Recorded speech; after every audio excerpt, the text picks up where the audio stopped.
ತನ್ ಜೀವಕ್ ಜೀವ ಆಗಿದ್ದ ಆರ್ಯಂಗೆ ಏನಾಗಿದ್ಯೋ, ಅವನಿಗೇನಾದ್ರೂ ಆದ್ರೆ ಅದನ್ನ ತಡ್ಕೊಳ್ಳೋ ಶಕ್ತಿ ಅಂತೂ ನನಗಿಲ್ಲ ಅಂತ ಇಂಚರ ಹೋಪ್ಸ್ ಕಳ್ಕೊಂಡಿದ್ಲು. ಅಜ್ಜಿ ಅಂದಿದ್ ಕೇಳಿ ಮುಳುಗ್ತಿರೋನ್ಗೆ ಹುಲ್ಕಡ್ಡಿ ಸಿಕ್ದಂಗಾಯ್ತು. ಅದನ್ನ ಗಟ್ಟಿಯಾಗಿ ಹಿಡ್ಕೊಂಡು, ಅಜ್ಜಿ ಬೇಗ ಹೇಳಿ, ಯಾರ್ ಜೊತೆ ನಾನ್ ಮಾತಾಡ್ಬೇಕು, ಆರ್ಯ ಎಲ್ಲಿದ್ದಾನೆ ಅಂತ ಅವ್ರಿಗ್ ಗೊತ್ತಾ? ಆದಷ್ಟು ಬೇಗ ಆರ್ಯನ್ ಹುಡುಕ್ಬೇಕು ಅನ್ನೋ ಎಕ್ಸೈಟ್ಮೆಂಟ್ ನಲ್ಲಿ ಕೇಳಿದ್ಲು. ಇನ್ಯಾರು? ಸಂಗಮ್ ಚಕ್ರವರ್ತಿ. ನಿನ್ನ ಬಿಟ್ಟು ಆರ್ಯನ್ ಬಗ್ಗೆ ತಲೆ ಕೆಡಿಸ್ಕೊಳ್ಳೋನು ಅಂದ್ರೆ ಅವನೇ ತಾನೇ.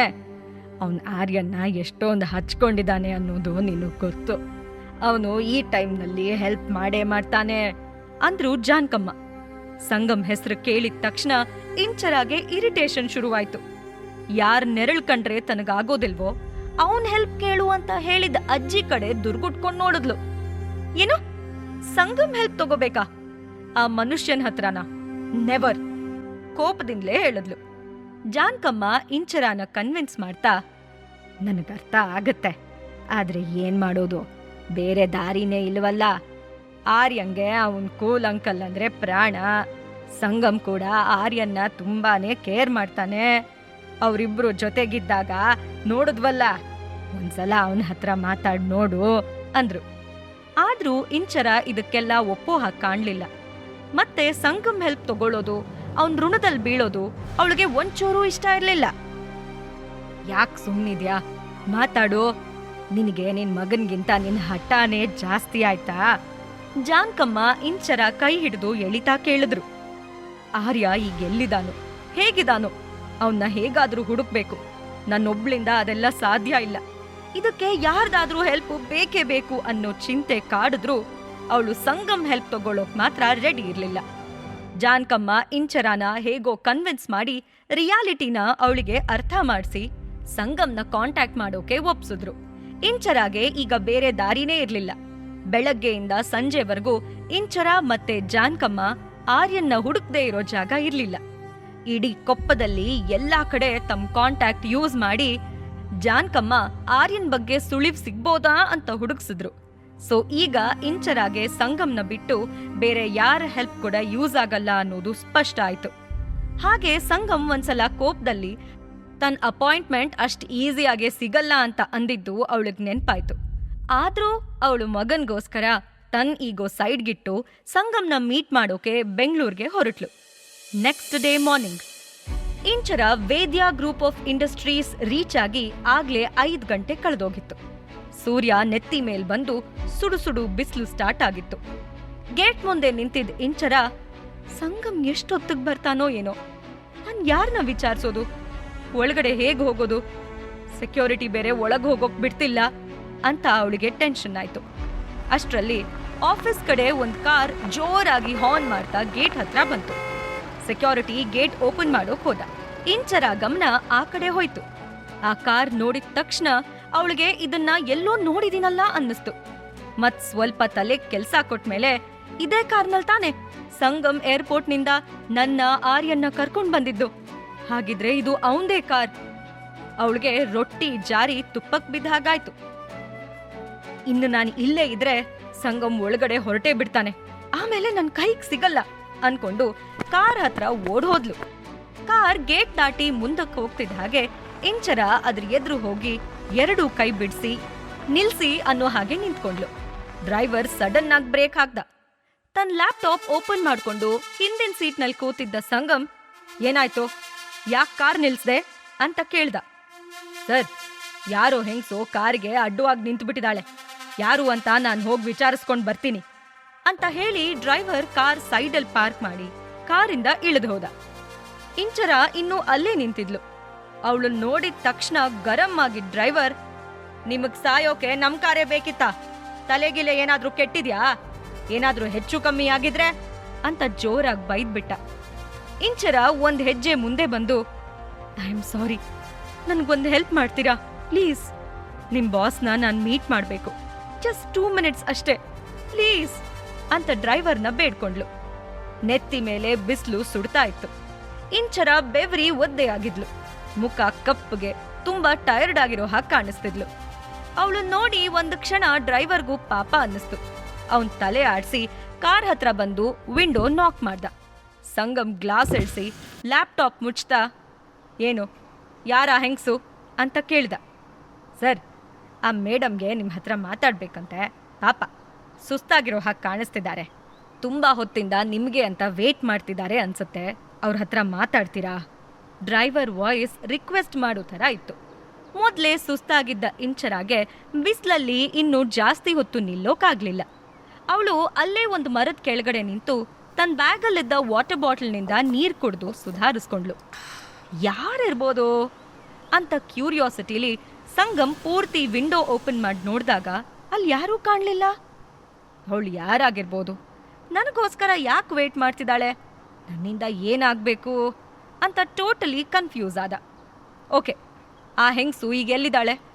ಅವಳನ್ನ ಇಲ್ಲಿ ಕರ್ಕೊಂಡು ಬಾ ಅಂತ ಸಂಗಮ್ ಡ್ರೈವರ್ಗೆ ಹೇಳ್ದ.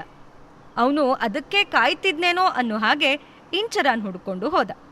ಮರದ ನೆರಳಲ್ಲಿ ನಿಂತಿದ್ದವಳಿಗೆ, ಬಾಸ್ ನಿಮ್ಮನ್ನ ಕರ್ಕೊಂಡು ಬರಕ್ಕೆ ಹೇಳಿದ್ದಾರೆ, ಬನ್ನಿ ಮೇಡಮ್ ಅಂದ. ಆ ಕಡೆನೇ ನೋಡ್ತಿದ್ದ ಸಂಗಮ್ಗೆ ಇಂಚರ ಡ್ರೈವರ್ ಜೊತೆ ಬರ್ತಿರೋದು ನೋಡಿ ಶಾಕ್ ಆಯ್ತು. ಇವಳು ಯಾಕೆ ಇಲ್ಲಿ ಬಂದ್ಲು? ನನ್ನ ಕಾರ್ನ ಯಾಕೆ ಸ್ಟಾಪ್ ಮಾಡಿದ್ಲು? ವಿಚಿತ್ರ ಹುಡುಗಿ ಅಂತ ಮನ್ಸಲ್ಲೇ ಅನ್ಕೊಂಡ. ಆದ್ರೆ ಅವಳು ಕೆದ್ರಿದ್ ಕೂದ್ಲು, ಸುಸ್ತಾಗಿದ್ದ ಅವಳ ಮುಖ, ಇಳಿತಿದ್ದ ಬೆವರು ನೋಡಿ ಅವನಿಗೂ ಒಂದು ಕ್ಷಣ ಪಾಪ ಅನ್ನಿಸ್ತು. ಅವನು ಇಂಚರಾನ ಈ ಅವತಾರದಲ್ಲಿ ಯಾವತ್ತೂ ನೋಡಿರ್ಲಿಲ್ಲ. ಡ್ರೈವರ್ಗೆ ಸಿಗ್ನಲ್ ಮಾಡಿ ಅವಳನ್ನ ಕಾರೊಳಗಡೆ ಕೂರ್ಸೋಕ್ ಹೇಳ್ದ. ಇಂಚರ ಬಂದು ಪಕ್ಕದಲ್ಲಿ ಕೂತ್ಲು. ಓಹ್ ಇಂಚರ ಮೇಡಮ್, ಇಲ್ಲೇನ್ ಮಾಡ್ತಾ ಇದ್ದೀರಾ? ನನ್ ಕಾರಿಗೆ ಯಾಕೆ ಅಡ್ಡ ಬಂದ್ರಿ? ನನ್ ಜೊತೆ ಮಾತಾಡೋ ಅಂಥದ್ದು ನಿಮಗೇನಾಗಿದೆ? ಬೇಕು ಅಂತ ಬಹುವಚನದಲ್ಲಿ ಮಾತಾಡಿಸ್ತಾ ವ್ಯಂಗ್ಯವಾಗಿ ಕೇಳ್ದ. ನೋಡಿ, ನಾನಿವತ್ತು ನಿಮ್ ಜೊತೆ ಜಗಳ ಆಡೋದಕ್ ಬಂದಿಲ್ಲ. ನನ್ಗೆ ನಿಮ್ಮಿಂದ ಒಂದು ಹೆಲ್ಪ್ ಬೇಕಿತ್ತು. ಇಂಚರ ಹೆಸಿಟೇಷನ್ ಇಂದಾನೆ ಆ ಕಡೆ ಈ ಕಡೆ ನೋಡ್ತಾ ಕೇಳಿದ್ಲು. ಅದು ಅಲ್ದೆ ಅವಳಿಗೆ ಸಂಗಮ್ ಮುಖ ನೋಡ್ಕೊಂಡ್ ಮಾತಾಡೋದು ಬೇಡವಾಗಿತ್ತು. ಇಲ್ಲಿವರೆಗೆ ಅವಳು ಸಂಗಮ್ನ ಹೇಟ್ ಮಾಡ್ತಾನೆ ಬಂದಿದ್ಲು. ಈಗ ಸಡನ್ ಆಗಿ ಅವನ ಹತ್ರ ಹೆಲ್ಪ್ ಕೇಳ್ತಿರೋದು ಅವಳಿಗೆ ಅಷ್ಟೊಂದು ಕಂಫರ್ಟೇಬಲ್ ಅಂತಾನೂ ಅನ್ನಿಸ್ತಿರ್ಲಿಲ್ಲ.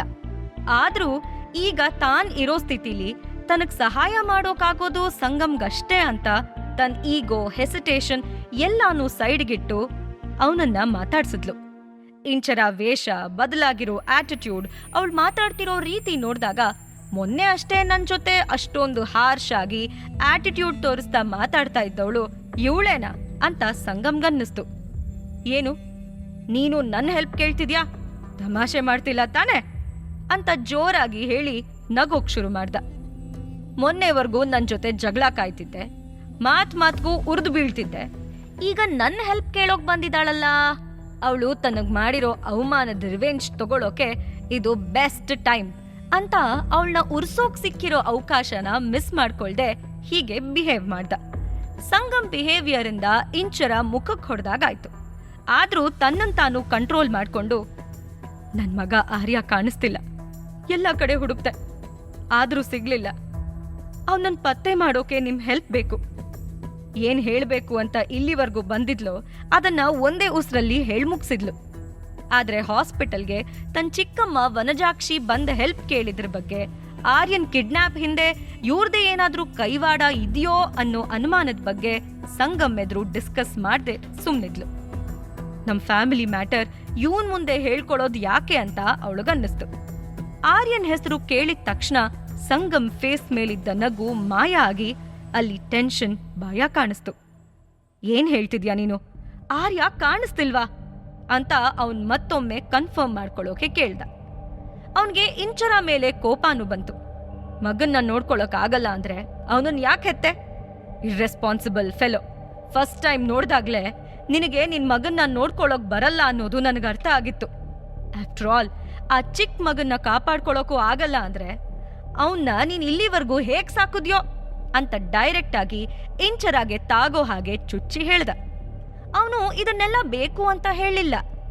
ಆರ್ಯನ್ ಮೇಲಿನ ಪ್ರೀತಿ ಅವನನ್ನ ಇಷ್ಟೆಲ್ಲ ಮಾತಾಡಿಸ್ತು. ಮೊದ್ಲೇ ಆರ್ಯನ್ ಹುಡುಕಿ ಸೋತ್ ಹೋಗಿದ್ದ ಇಂಚರಾನ ಸಂಗಮ್ ಮಾತು ಇನ್ನಷ್ಟು ಕೆರಳಿಸ್ತು. ಅದ್ರಲ್ಲೂ ತನ್ನ ತಾಯ್ತನಕ್ಕೆ ಅವಮಾನ ಆಗೋ ಹಾಗೆ ಅವನ್ ಮಾತಾಡಿದ್ರಿಂದ ಅವಳಿಗೆ ಈಗ ಸುಮ್ನಿರೋದಕ್ಕಾಗ್ಲಿಲ್ಲ. ಹೆಲೋ ಮಿಸ್ಟರ್ ಸಂಗಮ್ ಚಕ್ರವರ್ತಿ, ನಾನು ಆರ್ಯನ್ ಅಮ್ಮ. ನನ್ ಮಗನ್ನ ಹೇಗ್ ಸಾಕ್ಬೇಕು ಅನ್ನೋ ಬಗ್ಗೆ ನಾನು ನಿಮ್ಮಿಂದ ಕಲಿಬೇಕಾಗಿಲ್ಲ.